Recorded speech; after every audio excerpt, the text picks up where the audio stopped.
Donc bonjour à tous, bienvenue pour cette petite vidéo de correction devoir 1. Je pense que ce sera une première partie et que la vidéo de correction de ce devoir se fera sur deux parties donc.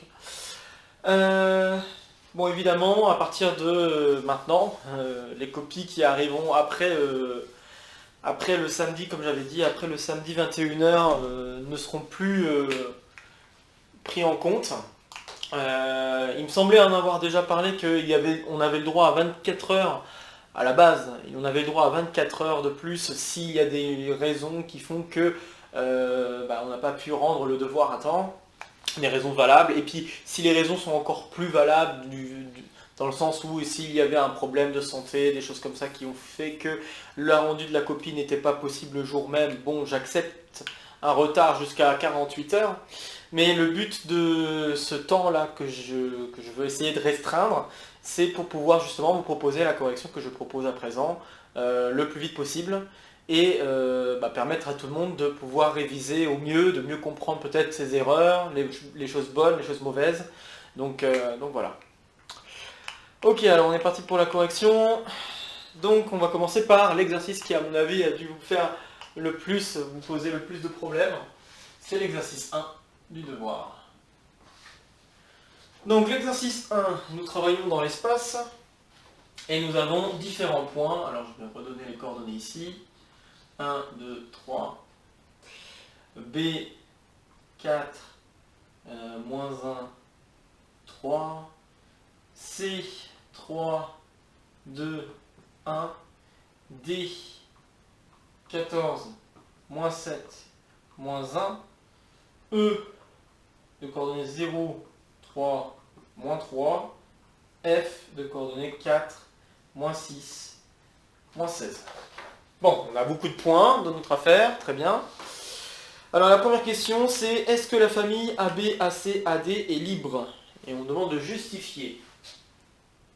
Bon, déjà savoir quelles sont les coordonnées de chacun des vecteurs, ça peut nous aider à répondre à cette question. Donc, les coordonnées du vecteur AB, encore une fois je rappelle, arrivée moins départ, donc 4 moins 1 ça fait 3, moins 1, moins 2 ça fait moins 3, et puis 3 moins 3, 0, donc ça c'est le vecteur AB. Le vecteur AC, donc AC encore une fois arrivée moins départ, donc 3 moins 1, 2, 2 moins 2, 0, 1 moins 3 ça fait moins 2. Ça c'est pour le vecteur AC. Et pour le vecteur AD, c'est bien AD. Donc 14 moins 1, 13.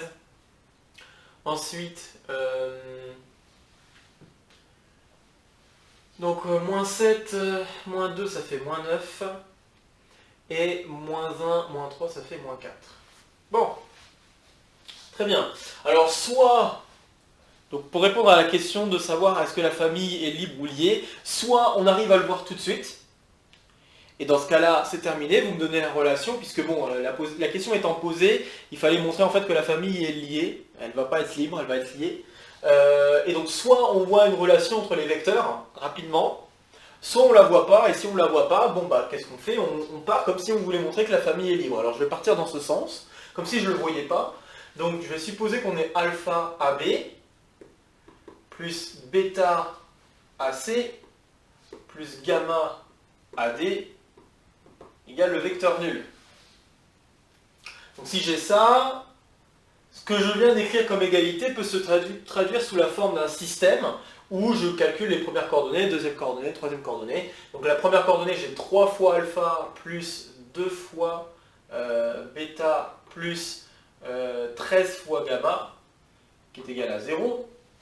Pour les y, je vais avoir moins 3 fois alpha, moins 9 fois gamma égale 0. Et enfin, pour les z, donc pour les côtes, je vais obtenir moins 2 bêta, moins 4 gamma égale 0. Ok? Bon, alors maintenant on résout un petit peu cette équation, donc notamment les deux dernières lignes qui devraient nous donner un petit peu plus d'informations.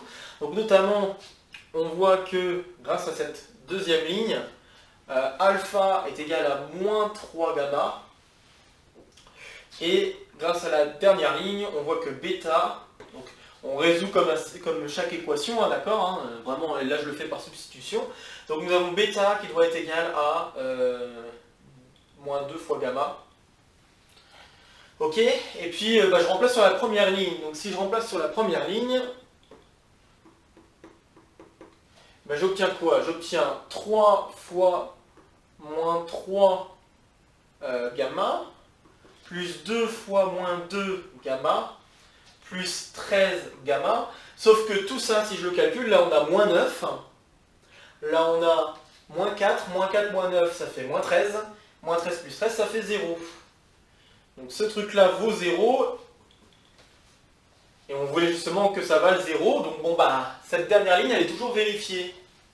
Donc 1 est toujours vérifié. Autrement dit, une autre façon de le voir, c'est comme si on avait appliqué l'algorithme de Gauss-Jordan implicitement et qu'on s'est retrouvé avec une ligne 0 égale 0. Dans ce genre de cas, ça signifie qu'on a un degré de liberté, autrement dit qu'on a la possibilité de choisir une des valeurs, une valeur pour une des variables en jeu, donc soit alpha, soit bêta, soit gamma. Bon là, le plus simple, vu comment j'ai posé mes égalités, c'est de choisir gamma. Donc par exemple, je peux choisir gamma égale 1. Et si je choisis gamma égale 1, on voit que alpha doit valoir moins 3, bêta doit valoir moins 2. Et donc l'égalité qu'on obtient est la suivante, moins 3 fois le vecteur AB, moins 2 fois le vecteur AC, plus 1 fois le vecteur AD est égal à 0. Autrement dit, le vecteur AD, c'est égal, et donc ça c'est si on le voit tout de suite, on aurait pu répondre directement ce que j'écris là, donc 3 fois AB plus 2 fois AC. Si vous l'avez vu tout de suite, et que vous m'avez écrit ça, pour moi ça marche, il n'y a aucun souci. Okay, c'est juste que ce que j'attendais, c'est plutôt qu'on ne le voit pas, et que si on ne le voit pas, on fait comme ça. Mais si vous l'avez vu de suite, la relation qu'il y avait entre les vecteurs, que vous m'avez écrit ça en disant, on peut noter que, par exemple, une façon de le voir, en fait, c'est de se dire, pour avoir moins 9, le seul endroit où je peux multiplier, c'est ici. Donc, voilà, c'est comme ça qu'on pourrait avoir des idées. Donc faire x3 et puis faire x2, et vérifier si la première composante fonctionne. Donc si vous avez pensé à ça directement, à cette relation directement, et que cette relation vous permet bien, en effet, de conclure, vous dites bien que ça nous donne une famille liée, c'est gagné. Si vous avez fait comme ça, en détaillant, en essayant de comprendre quelle relation on avait, et à la fin retrouver ce genre de relation, ça me va aussi. Bref, quoi qu'il arrive, suivant votre raisonnement, suivant la façon que vous avez fait les choses,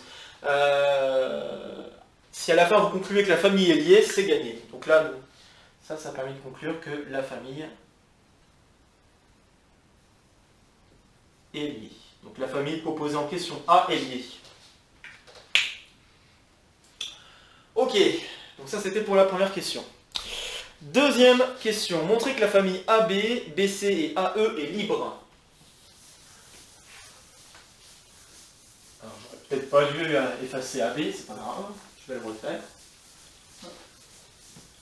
Encore une fois, si vous avez des questions, quoi que ce soit, il ne faudra pas hésiter à envoyer un petit courriel. Hop. Donc, question B. Alors il me faut le vecteur AB, donc le vecteur AB nous l'avions calculé précédemment. Moins 3, 0. Le vecteur, il me faut le vecteur BC. Donc le vecteur BC, 3, moins 4, moins 1. 2 moins 1, 2 moins moins 1, ça fait 3. Et 1 moins 3, ça fait moins 2. Donc on a ceci pour BC. Et AE. Alors AE, nous avons moins 1 et moins 6. Ok, donc on veut montrer que cette famille est libre. Bon, montrer que cette famille est libre, c'est exactement le même type de raisonnement que ce que j'ai fait pour la famille liée, c'est le raisonnement que j'ai fait dans le détail, donc je recommence.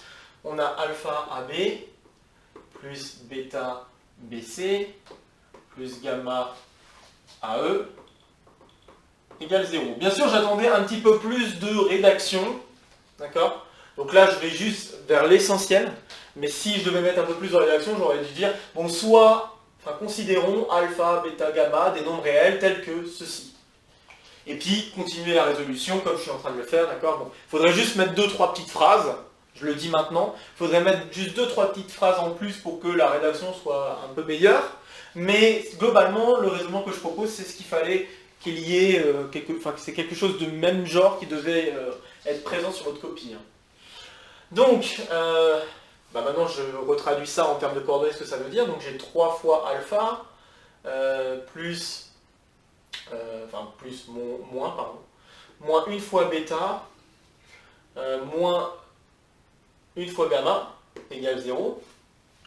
Qu'est-ce que j'ai d'autre? J'ai, sur la deuxième ligne, moins 3 alpha, plus 3 bêta, et plus gamma, qui est égal à 0. Ok. Et puis, la dernière ligne, qu'est-ce que j'obtiens? J'obtiens, les alpha, il n'y en a pas, moins 2 bêta, et moins 6 gamma, égale 0. Ok, alors, grâce à cette ligne-là,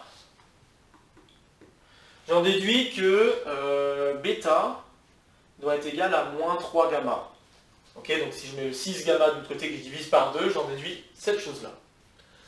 Donc encore une fois, j'ai oublié de le préciser. Je suis en train de le résoudre comme si je n'avais que les connaissances du cours 1. D'accord? Je ne vais pas chercher à utiliser un algorithme de Gauss-Jordan ou un truc comme ça, qui a été vu plus tard dans le cours. J'aimerais juste vous montrer que c'était assez faisable avec un minimum de connaissances. Ok? Donc on a bêta égale moins 3 gamma, très bien. Sur la ligne du dessus, on a... donc la première ligne, je pense que c'est la meilleure à choisir. On va avoir 3 alpha qui est égal à... Alors, je fais juste un peu attention. Donc 3 alpha qui est égal à bêta plus gamma. Mais bêta c'est moins 3 gamma, donc on obtient moins 2 gamma. Très bien. Bon, je vais laisser l'égalité comme telle. Même si je ne suis pas forcément obligé de le faire comme ça. Mais je vais le faire comme ça, juste pour voir ce qui se passe sur la dernière ligne. Et si je vois que sur la dernière ligne, j'ai pas le choix sur la valeur de gamma, par exemple, puisque là, a priori, je peux remplacer tout ce qu'il y a là par rapport à gamma. Si j'ai pas le choix sur la valeur de gamma, et que gamma doit valoir 0, ça va me permettre de conclure directement. Donc si je regarde maintenant la deuxième ligne, en remplaçant, bon, moins 3 alpha, c'est moins ce truc-là, donc 2 gamma. Le bêta, on sait que c'est moins 3 gamma, donc on va avoir moins 9 gamma, puisque moins 3 fois 3, ok, et puis plus gamma. Et ça doit être égal à 0. Bon, on simplifie et on voit que là, on a moins 7, moins 6 gamma doit être égal à 0. Et donc ça signifie, on n'a pas le choix, que gamma égale 0. Donc si gamma égale 0, alors, par répercussion, alpha doit valoir 0, et bêta aussi doit valoir 0. Donc voilà, donc on est bien parti d'une relation de ce type et on a conclu que toutes les constantes qui devaient être présentes sont nulles, donc la famille est libre.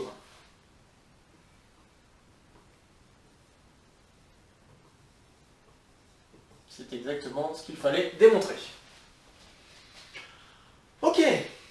Bon, alors comme on va continuer l'exercice autour de ces vecteurs-là, je vais les garder bien précieusement, et puis je vais effacer ce que je viens d'écrire.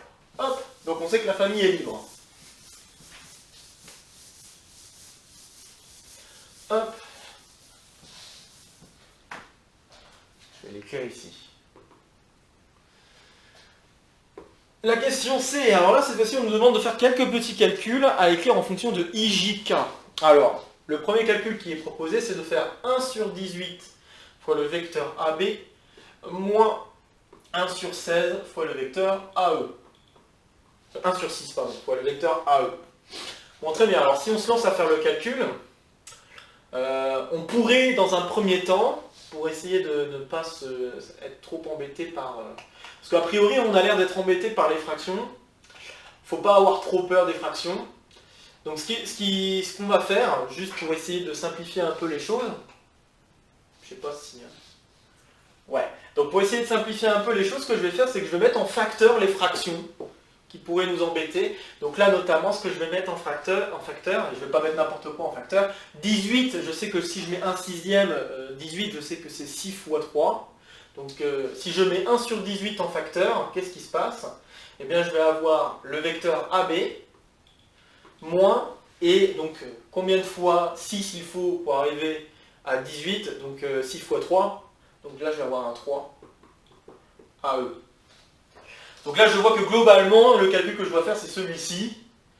D'accord? Donc si vous avez fait les calculs avec les fractions du début à la fin, pas de problème, mais globalement c'est ce calcul-là qu'il faut faire, et si vous vous ramenez à ce calcul-là, puis que vous voyez que vous avez des 18, des trucs comme ça devrait simplifier. Bon, voilà. Donc on va faire ce calcul-là et voir ce que ça donne. Donc, si on fait donc AB moins 3E. Donc AB moins 3E, ça nous donne quoi? Bah, ça nous donne 3 plus 3. Donc 3 plus 3, donc ça fait 6, ok. Si on fait moins 3, là on trouve moins 6. Et puis le dernier, 0. Et puis moins 3 fois 6, ça fait 18. Hop. Donc on obtient ceci. Très bien. Et puis si on simplifie maintenant en divisant par... Donc ça c'est cette somme-là que je viens de faire, d'accord? Donc je recommence, hein, j'ai fait 3 moins 3 fois moins 1, donc ça fait 3 plus 3, ça fait 6. Le suivant moins 6 et le suivant 18. Ok. Et donc, bon, en effet, c'était pas ce qui était prévu, mais bon, c'est pas bien, il faut faire avec. Et donc si je divise par 18, c'est pas ce que j'avais prévu que ça fasse, mais c'est pas grave. Donc si je divise par 18, j'obtiens quoi? Bah, j'obtiens 1 tiers, 1 tiers, donc 1 tiers moins 1 tiers, et le 18 devient 1. Donc ça signifie que c'est égal à 1 tiers de i, oups, allez.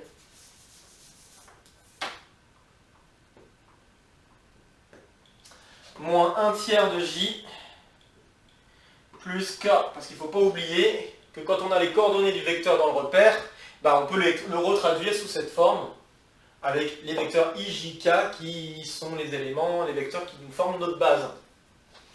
Donc voilà, on a ce premier calcul, très bien. Je ne veux pas effacer mes points, donc ok. Donc certainement que je n'aurais pas dû mettre un moins, j'aurais dû mettre un plus. Parce que si j'avais mis un plus, les choses se simplifient un peu mieux que ça. Ouais, j'aurais peut-être dû mettre un plus. Bon, d'accord, c'est pas grave. Je vais en tenir compte pour la question d'après, mais bon, pas grave. Ok. Le suivant, donc on nous demande 1 demi de AB plus 1 demi de BC. Bon, globalement, ce qu'on nous demande, c'est 1 demi donc de AB plus BC. Donc si je fais AB plus BC, alors j'ai 3 moins 1, ça fait 2. Ensuite, j'ai 3 moins 3, ça fait 0. Et puis, j'ai 0 moins 2, ça fait moins 2. Et je divise par 2. Donc ceci nous donne I moins K pour le deuxième. Ok. Donc on arrive à la question suivante. Donc la question suivante, on nous demande du coup d'en déduire une expression de I, J et K. Ok, donc le résultat qu'il fallait m'afficher, c'est celui-là. Hein. D'accord? Bon. Même si c'était pas tout à fait ce qui était prévu. C'est pas grave. Donc si vous avez porté un peu attention au calcul que vous avez fait juste là, en C, vous auriez pu vous rendre compte que si vous aviez fait plutôt 1/18 de AB plus 1/6 de AE, au lieu de faire moins, si vous aviez fait plus, ce qui se serait passé, c'est que vous auriez obtenu, donc, vous auriez obtenu en fait moins K. Ok, parce que ce qui aurait changé, c'est que là, vous auriez 3 moins 3, hein, donc ça ferait 0. D'ailleurs, j'ai effacé les vecteurs, ça c'est pas cool. J'aurais dû. Désolé. Alors, je vais aller réécrire. Donc 3 moins 3, 0. Je vais aller un peu plus vite. Moins 1, moins 3, 2. Et ensuite, il me manque AE. Donc AE, c'était quoi? C'était moins 1, 1 et moins 3, moins 6.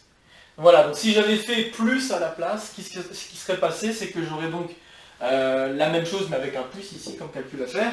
Et en faisant ce calcul, j'aurais vu 3, moins 3, 0. Pas celui-là. 3, moins 3, 0. Moins 3, plus 3, 0. Et là, j'aurais moins 18. Donc bon, on aurait pu se rendre compte de ça. Et si on se rend compte de ça, bah, ça va devenir un petit peu plus simple. Si on s'en est pas rendu compte, on aurait pu poser un système d'équations, des choses comme ça, d'accord. Là, je vais aller au plus vite, au plus efficace, parce que bon, ce qui était prévu, c'était que la question C aide un peu. Malheureusement, elle était un petit peu mal engagée, mais bon. Sinon, on peut poser un système pour résoudre la chose, hein, d'accord. Donc je le répète, mais ok. Donc là, déjà, avec ce calcul, on en déduit que K est égal à moins 1 sur 18 AB, moins 1 sur 16 AE. Donc, sauf erreur de calcul. Le suivant, on peut trouver I, puisqu'on sait que I moins K, et ça c'est grâce à l'un des calculs, on sait que I moins K c'est égal à 1 demi de AB plus 1 demi de BC. Donc on en déduit que I est égal à 1 demi de AB plus 1 demi de BC.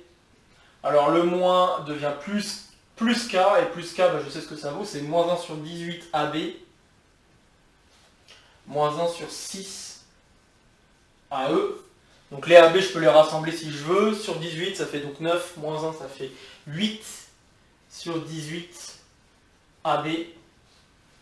Ça peut simplifier par 2. Hein. Plus 1 demi de BC, moins 1 sur 6 de AE.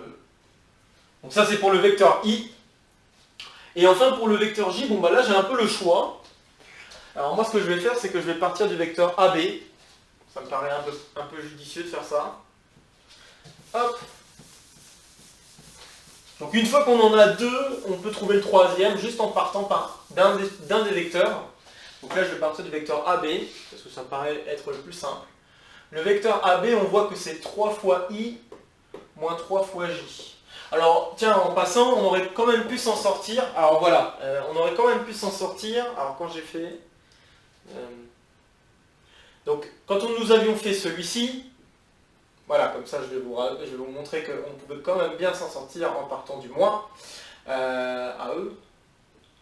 Donc celui-là, nous avions obtenu 1 tiers de I moins 1 tiers de J plus K.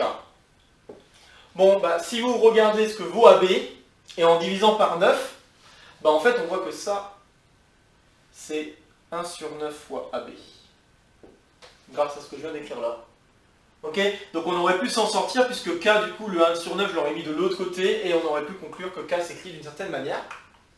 Et en mettant le 1 sur 9 de l'autre côté, on aurait retrouvé en effet moins 1 sur 18, moins 1 sur 6. D'accord. Donc faut pas s'inquiéter, on aurait pu s'en sortir en voyant ce genre de lien, par exemple. Très bien. Au moins, voilà, je voulais juste éclaircir ce point. Et puis bon bah on connaît I, il reste à connaître J. Bon bah je vais modifier l'équation. Donc ce que j'ai, c'est donc que 3J c'est égal à 3I moins AB. Donc là le 3J je l'ai mis là, et le AB je le mets de l'autre côté. Et là je remplace et je divise par 3 par la même occasion. J'ai donc que J est égal à I, donc I je remplace par tout ce que j'ai ici. AB. Bon, je vais en profiter pour simplifier, si vous me permettez, je simplifie par 2, ça fait 4 sur 9. Hop, comme ça. Voilà. Donc 4 sur 9. Donc 4 sur 9 AB, plus 1 demi de BC, moins 1 sur 6 de AE, moins AB. Et donc ceci nous donne moins AB sur 3, pardon, j'ai oublié de diviser par 3. Voilà. Et donc si on met sur 9, alors il faut que je fasse 3, 4 moins 3, ça fera donc 1 sur 9 AB, plus 1 sur 2 BC, moins 1 sur 6 AE. Et voilà, c'est gagné, j'ai donc chacun des vecteurs. Donc j'ai chacun des vecteurs I J et K en fonction des trois vecteurs de départ, AB, BC, et j'ai effacé AE. Moins 1, 1, moins 6. J'espère que j'ai pas fait de bêtises, moins 3, ouais c'est ça. Ok. Bon, bah ça c'était la question D. La question E, on déduit qu'on a affaire à une base. Bah en fait, il faut, pour montrer qu'on a affaire à une base, il faut que d'une part la famille est libre. Donc la famille est libre, on le sait déjà. C'est la question B, pardon. Et puis savoir que on peut écrire n'importe quel vecteur en fonction de ces trois vecteurs.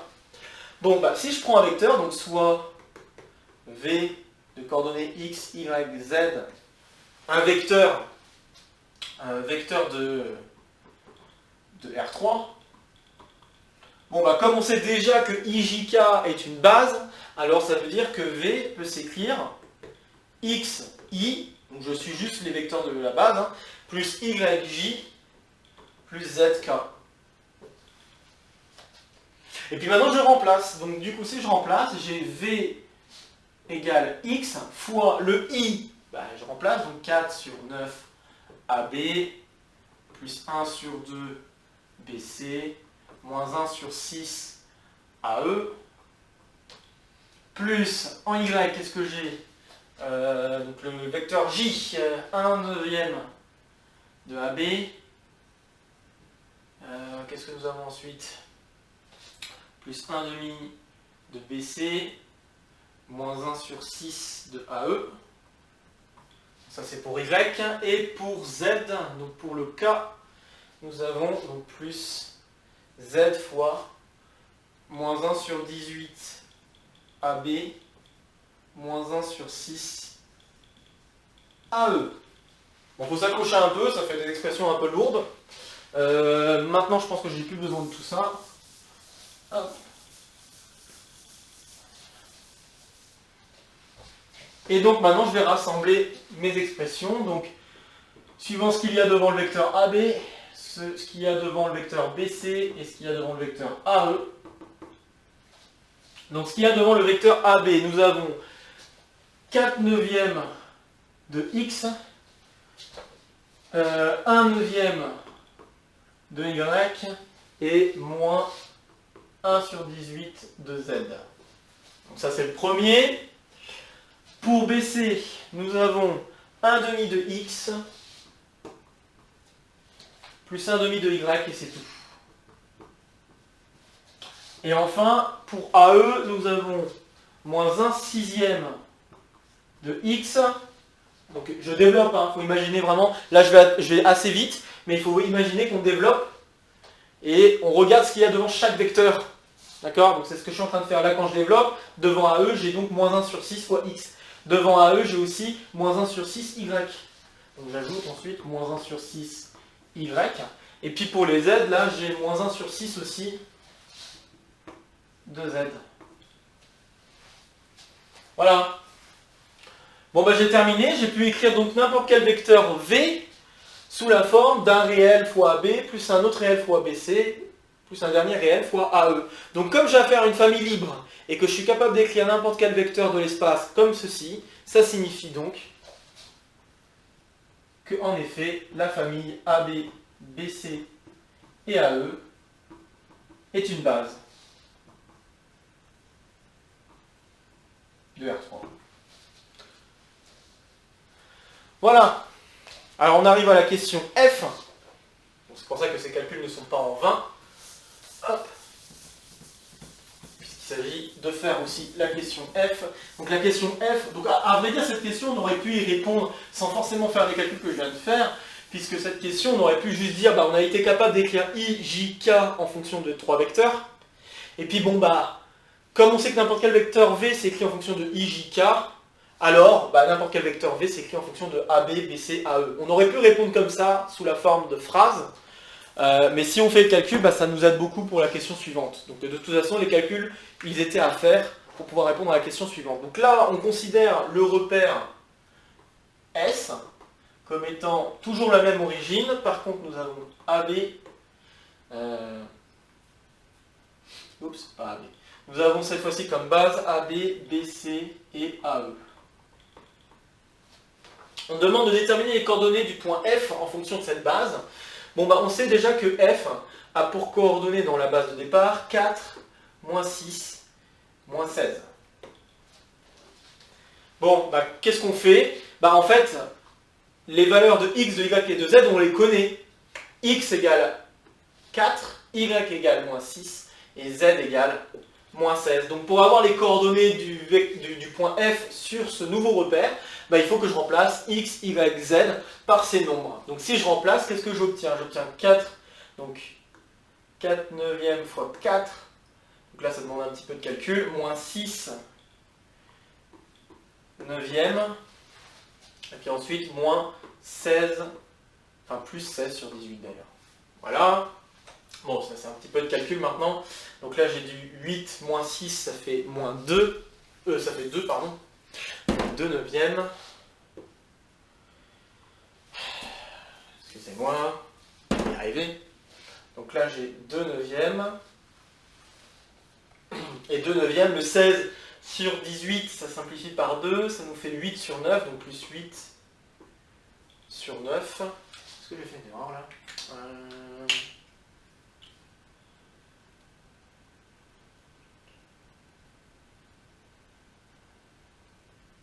Bon, a priori, j'ai pas fait d'erreur. Donc on obtient 10 sur 9. Il me semblait que ça devait donner quelque chose de plus simple. Mais bon, apparemment non, ça donne pas quelque chose de plus simple. Alors, ce que j'ai fait...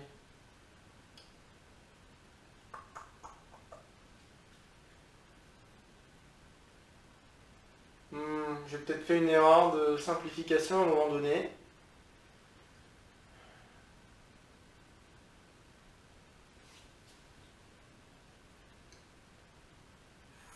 Ça sera à checker, mais j'ai peut-être fait une erreur de simplification. Bon, on va voir. Hein, mais... Ok. Pour, donc ça serait la première coordonnée. La deuxième coordonnée, j'ai donc 1 demi de 4 moins 1 demi de 6. Donc ça va nous faire moins 1. Et puis le dernier, nous avons moins 4 sur 6, moins 6 sur 6. Et le dernier, nous avons plus 16 sur 6. Très bien, et donc ça nous donne quoi? Donc alors on va avoir... Oui, donc on va avoir 12, moins 6, ça fait 6, 6 sur 6, ça fait 1. Ok, alors donc j'ai dû faire une erreur. J'ai peut-être fait une erreur de calcul quelque part. Parce que là, ça donne bien des trucs simples, comme je l'espère, mais là, ça donne pas un truc simple. Alors, je me demande si j'ai pas fait une erreur de calcul.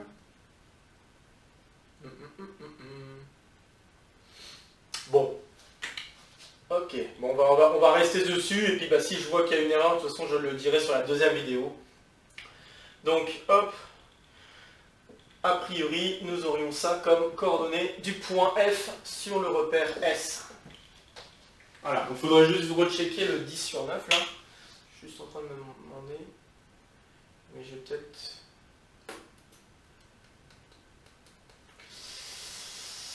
Ouais, il faudra rechecker. Ok, bon, pour l'instant, on va laisser comme ça et on verra bien. Parce qu'il me semblait que ça devait donner quand même quelque chose de simple. Hein, donc, de mémoire, ça devait donner quelque chose de simple. Donc bon, il faut que je vérifie si j'ai pas fait une erreur de calcul quand j'ai terminé avec la base et tout ça. Bon, je revérifierai ça pour la prochaine vidéo, parce que sinon, je préfère avancer sur la correction et puis on verra ça sur la prochaine vidéo. Très bien, bon. Il me semble que ça doit être quelque chose de plus simple ici. Si c'est pas quelque chose de plus simple, c'est que, en effet, il n'y avait pas d'erreur, et donc, c'est moi qui ai fait des fautes en donnant l'énoncé, l'exercice, et ça, c'est pas bien de ma part. Enfin, ce que je voulais vous montrer, c'est que tout de même, cet exercice était faisable, avec un minimum de connaissances, juste, bon, il y a plus de calculs que ce que j'avais prévu, mais ça restait tout à fait... tenable. Hop. Alors on va corriger maintenant l'exercice 2. Donc l'exercice 2. Alors je ne vais pas faire la représentation sur GeoGebra, enfin je vous enverrai peut-être une image, on verra bien comment je vais faire, mais je vous enverrai peut-être une image de quel type de représentation de GeoGebra il fallait avoir. Je vais juste faire les questions A, B, C. Donc on est dans le plan, on a A de coordonnées 3, 5, B de coordonnées 2, moins 1, et C de coordonnées moins 1, moins 5. Bon, alors on nous demande est-ce que les points A, B, C sont alignés? Justifié. Donc pour vérifier si les trois points sont alignés, il suffit de prendre deux vecteurs, donc par exemple vecteur AB, vecteur AC, d'après le cours.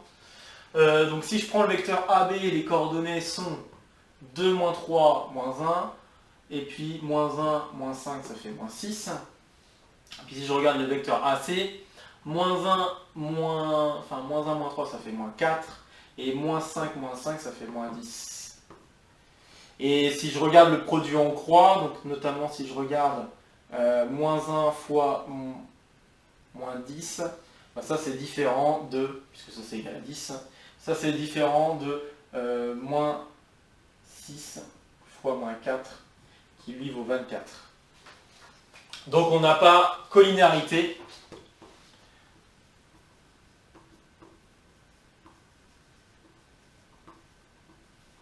Et donc ça signifie que les points ne sont pas alignés. Ne sont pas alignés. Ok, donc ça c'est bon pour l'alignement des points. Question B.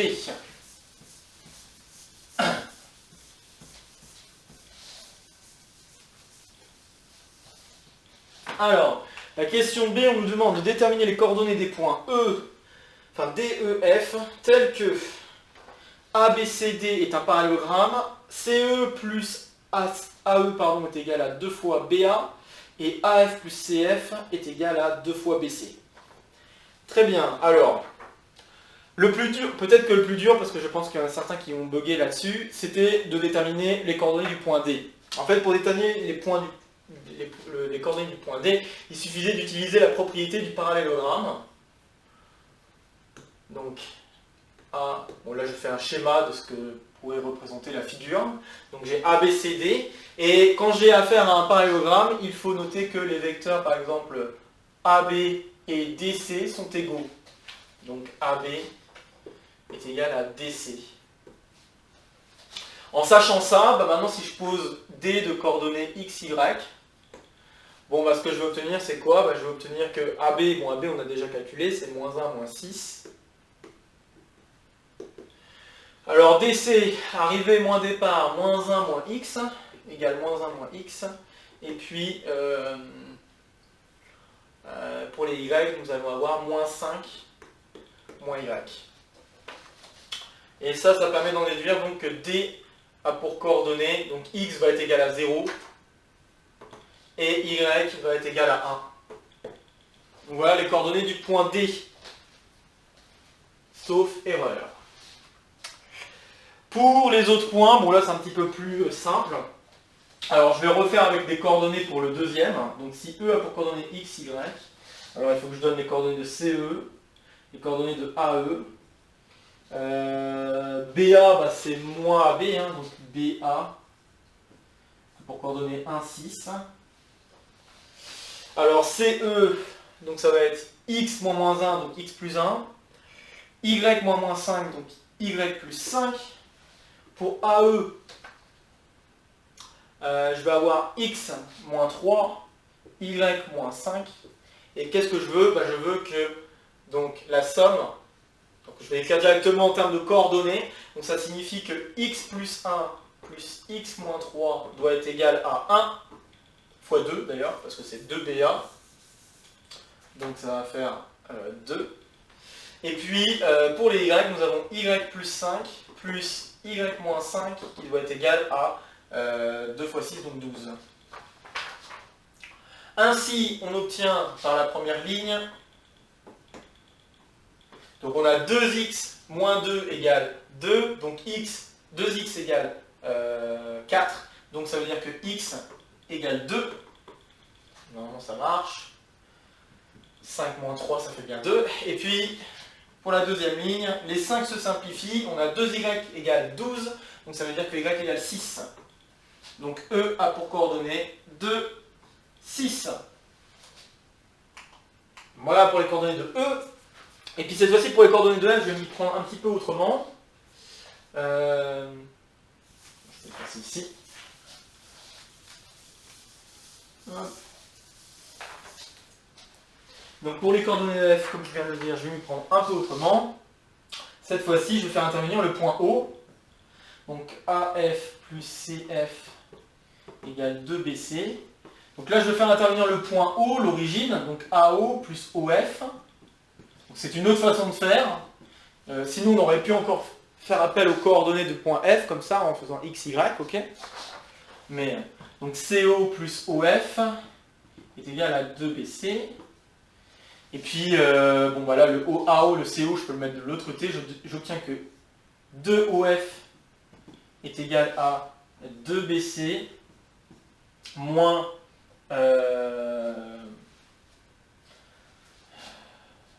en fait, moins AO, ça va faire plus OA. Et puis, moins CO, ça fait plus CO. Enfin, moins CO, ça fait plus OC. C'est ça que je voulais dire. Donc, on a ça. Et donc, ça veut dire que OF égale la moitié de ce qui est écrit. Donc, BC plus 1 demi de OA plus OC. Qu'est-ce que ça veut dire tout ça? Ça veut dire qu'il faut prendre les coordonnées de BC. Donc, les coordonnées de BC... Moins 1, moins 2, ça fait moins 3. Moins 5, moins 1, ça fait moins 4. Et à cela, je dois ajouter la moitié de la somme des coordonnées de A et de C. Donc j'en ai vu que F a pour coordonnées, donc moins 3, plus, alors, 3 plus moins 1, ça fait 2. 2 divisé par 2, ça fait 1. Donc du coup, moins 3 plus 1, ça fait moins 2. Et puis le deuxième... donc, moins 4. Là, j'ai 5 plus moins 5, ça fait 0. Divisé par 2, ça fait 0. Donc, il me reste moins 4.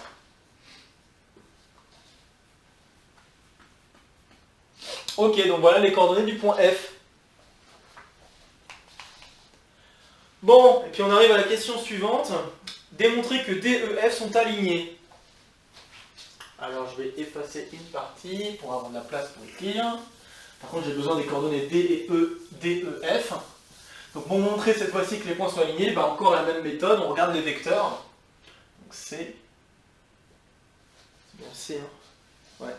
Donc on regarde les coordonnées des vecteurs. Donc par exemple D, F et D, E peuvent être des bons choix par exemple. Donc si je fais DF, DF, donc je vais avoir moins 2, moins 0, ça fait moins 2. Et moins 4, moins 1, ça fait moins 5. Oups, je l'ai écrit sous forme de point, mais je vais l'écrire sous forme de vecteur. Donc moins 2, moins 5, on a dit. Et puis pour l'autre, 2 moins 0, ça fait 2. Et 6 moins 1, ça fait 5. Donc tout va bien, ils sont bien collinéaires. Pour passer de l'un à l'autre, on peut faire fois moins 1. D'accord? Donc les deux vecteurs sont bien collinéaires et ça signifie que, en effet, donc, ces vecteurs sont collinéaires. Et donc ça signifie que D, E et F sont alignés.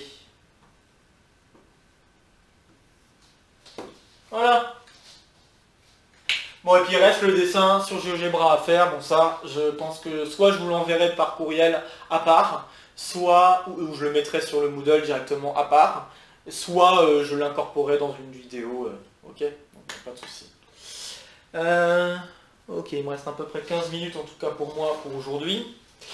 On va attaquer l'exercice 3. Alors, l'exercice 3. Hop. Encore une fois, si vous avez des questions, quoi que ce soit, n'hésitez pas, vous n'hésiterez pas à m'envoyer un petit courriel. Hop, j'espère. Hop, donc exercice 3. Donc pour cet exercice 3, encore une fois, on travaille dans le plan et nous avons 3 points. Donc A de coordonnées moins 3, 3, B de coordonnées moins 2, moins 1, et C de coordonnées 6, 1. Ok, on nous demande quelle est la nature du triangle ABC. Alors pour cela, ce qui serait bien, c'est de faire un dessin, pour essayer de se rendre compte. Donc là, je vais juste schématiser. Et j'espère que vous avez essayé d'utiliser GeoGebra juste pour vous rendre compte de qu'est-ce que nous avions. Donc là, je vais placer les points comme ça, grosso modo, à quoi ça pourrait ressembler. Donc là, on me demande de placer 6, 1. Alors je vais faire 1, 2, 3, 4, 5, 6, 1. Donc le point C est à peu près là. Oups, j'ai mis 6, mais c'était C que je voulais mettre. Donc le point C se trouve à peu près là pour moi. Le point B, moins 2, moins 1, donc moins 2, là. Moins 1, à peu près là peut-être. Donc là j'ai mon point B approximativement. Et puis le point A se trouve en 3, moins 3, 3. Donc moins 3, et puis 3.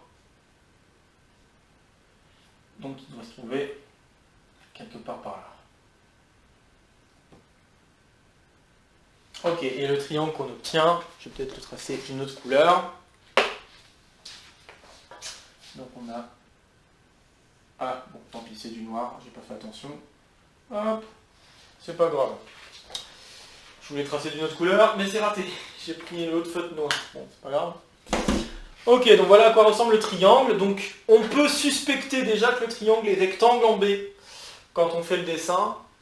Donc on va essayer de mettre en avant qu'en effet on a affaire à un triangle rectangle en B. Et puis une fois qu'on a vu le triangle rectangle en B, peut-être qu'on pourrait se poser la question, est-ce qu'il est isocèle en B?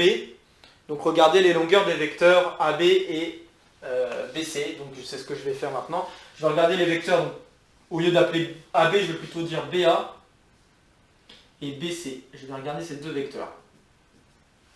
Donc BA, arrivée moins départ, donc moins 3 moins moins 2, ça fait moins 1. Et puis 3 moins moins 1, ça fait 4. Pour BC, nous avons 6 moins moins 2, ça fait 8. Et 1 moins moins 1, ça fait 2.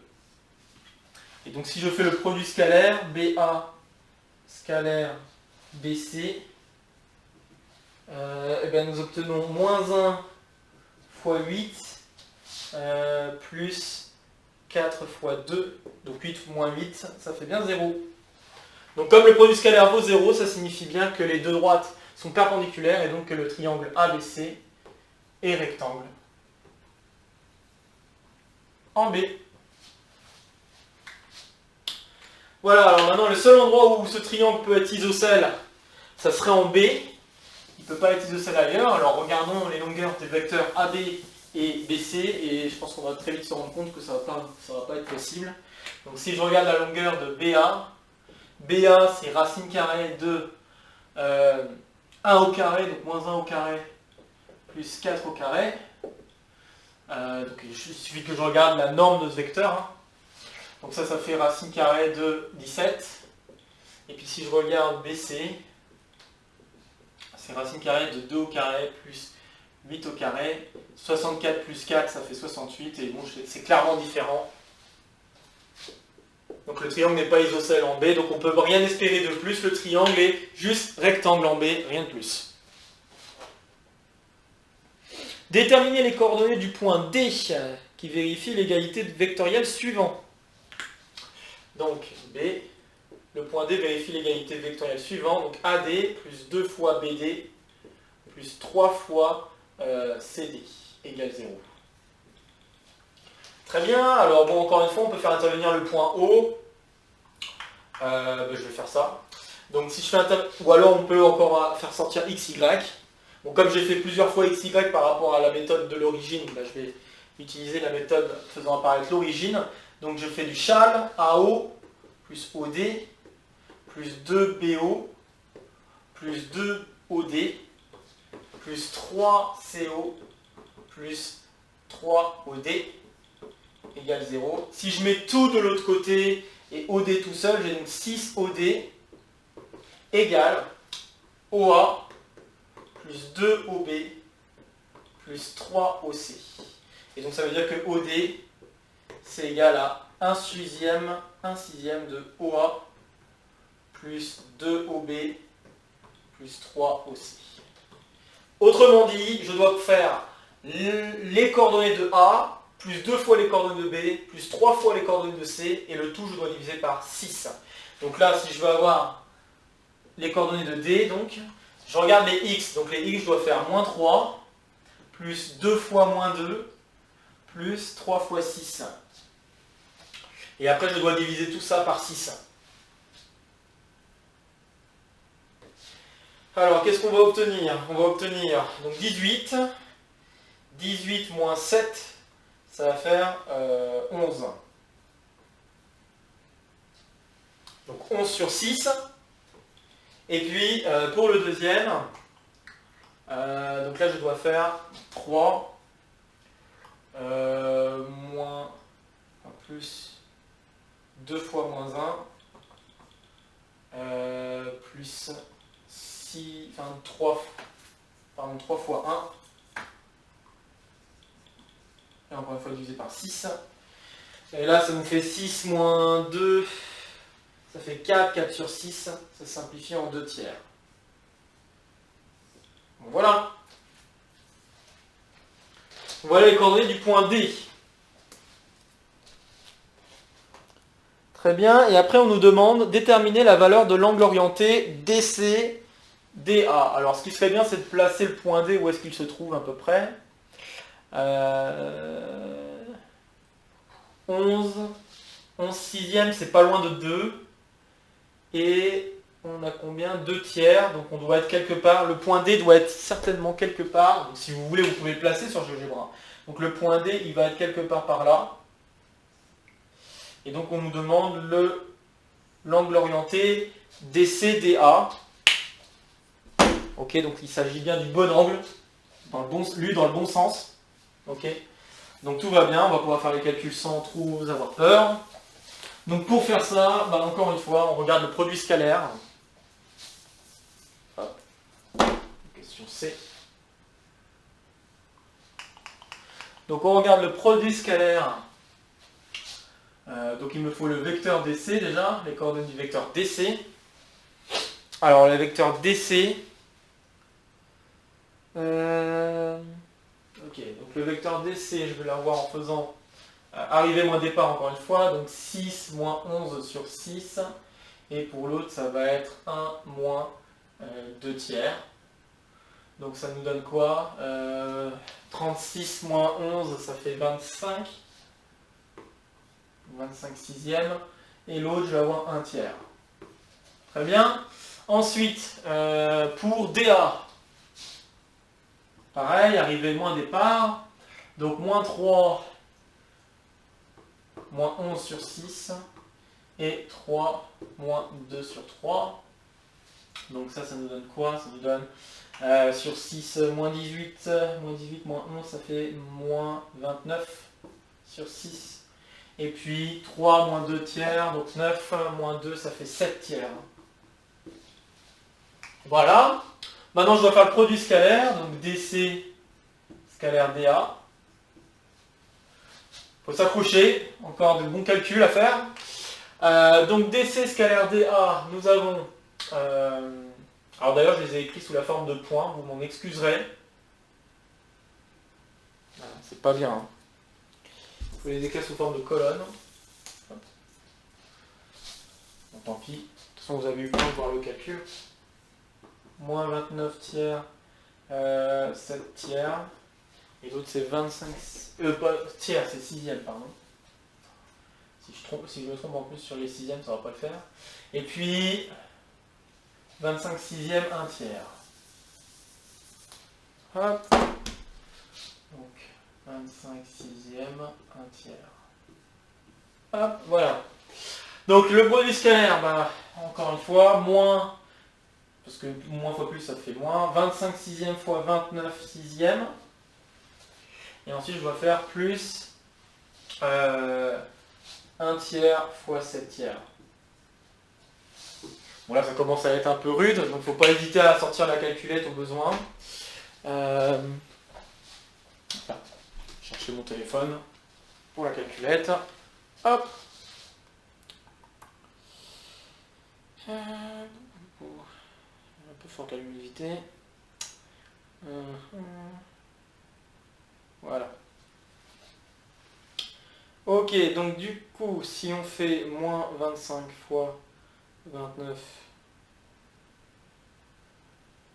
c'est que je veux, ça fait 700, moins 725 sur 36. Donc moins 725 sur 36, plus 7 sur 9. Hop. Donc 7 sur 9, si je le mets sur 36, je dois faire x4. Donc plus 7 x 4. Et donc ça fait un truc un peu méchant, moins 697 sur 36. Bon, faut s'accrocher. De gros produits scalaires. Donc on a ce bon produit scalaire maintenant, ça c'est bien. Maintenant il nous faut les longueurs des deux vecteurs. Ça serait encore mieux. Donc DC c'est égal à la racine carrée de 25 sur 6 au carré plus 1 tiers au carré. Pareil, je vais faire appel à la calculette pour cela. Donc 25 fois 25, 625. Je dois faire 625. Alors je sais que je vais avoir sur 36. Et puis bon là ça fait sur 9. Si je veux arriver à sur 36, il faut que je fasse x4. Donc je vais avoir plus 4 à faire. Le sur 36 peut ressortir en 1 sixième. Donc 1 sixième fois la racine carrée de 629. Donc ça fait DC. Ça va peut-être pas se simplifier mieux que ça. Pour DA, encore une fois, les calculs pouvaient peut-être se faire en faisant juste tout à la calculette et sans avoir les valeurs exactes sous la main. On pouvait juste donner des arrondis, des valeurs qu'on devait obtenir, c'est pas gênant. L'important c'est que vous essayez de garder les valeurs exactes quand vous faites les calculs avec la calculatrice, hein, d'accord? Moi ce que je fais, c'est que je fais en sorte d'avoir à chaque fois les valeurs exactes à la fin. Donc le suivant, on va faire racine carrée de moins 29 sixième au carré, et puis plus 7 tiers. Hop. Et c'est juste pour montrer que bon, on peut se taper des calculs un peu horribles. Et il faut s'accrocher un peu. Donc 29 fois 29, ça fait ça. Et après, je dois faire plus 4 fois 7, 4 fois 49, parce que 7 au carré, ça fait 49. Donc on se retrouve avec, après simplification, 1037. Hop. Égale 1 sixième fois 1037. Ok. Bon, et puis si je veux l'angle, je vais regarder le cosinus de DC DA. Et pour avoir le cosinus de cet angle, je peux utiliser le fait que le produit scalaire c'est égal à cette longueur fois le cosinus. Donc autrement dit, je dois faire le produit scalaire, donc DC scalaire DA, que je vais diviser par la longueur de DC fois la longueur de DA, juste en utilisant les formules de produit scalaire.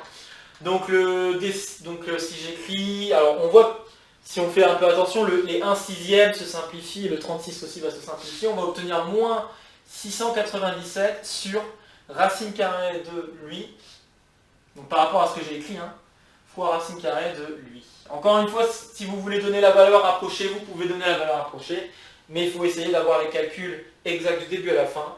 Et donc, l'angle DC, on l'obtient, l'angle DCDA, on l'obtient en faisant cosinus moins 1, donc c'est pour ça que je viens de le placer là. On l'obtient en faisant cosinus moins 1 de cette valeur-là. Chose que je vais faire maintenant à la calculette. Sur racine carrée de fois 1000. Et on obtient approximativement 149,65 degrés. 66 peut-être si on veut arrondir. On peut même arrondir si on veut à 150 degrés, ça ne me dérangerait pas. Donc voilà.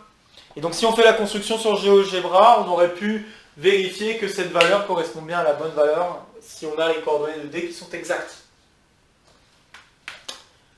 Ok. Bon. Je pense que c'est un bon moment parce que là je vais arriver à 1 heure d'enregistrement. Donc je pense que pour moi il va falloir que je m'arrête ici.